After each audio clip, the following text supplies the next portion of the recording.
একটা হাদিস বলি, তাহলে নামাজের গুরুত্ব আপনার মাথায় চলে আসবে ইনশাআল্লাহ। বলবো? হাদিসটা কঠিন। নবী সাল্লাল্লাহু আলাইহি ওয়াসাল্লাম বলেছেন, মান তারাকা সালাতাম মুতাআম্মিদান ফাকাদ কাফারা। মান মানে যে কেউ, তারাকা মানে ছেড়ে দিল, ত্যাগ করলো, সালাতান মানে নামাজ, মুতাআম্মিদান মানে ইচ্ছাকৃতভাবে, ফাকাদ কাফারা সে ব্যক্তি কুফরি করলো। এই হাদিসটাকে আগে শুনেছেন? আলেম ওলামারা জানেন, কিন্তু আপনারা কি জানেন?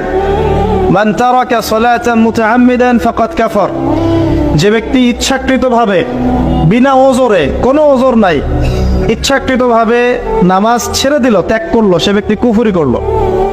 এখন আপনি বলেন, কুফরি যে ব্যক্তি করে সে কি হয়? যদি আমরা ধরেও নেই সে মন থেকে নামাজ অস্বীকার করে না, অলসতা বশত পড়ে নাই, তারপরেও তো কাজটা ফাঁসা, কি তাই নাকি? আচ্ছা, তো আজকের প্রথম নসিহত হচ্ছে 5 ওয়াক্ত নামাজ মৃত্যুর আগ পর্যন্ত কেউ ছাড়বেন না।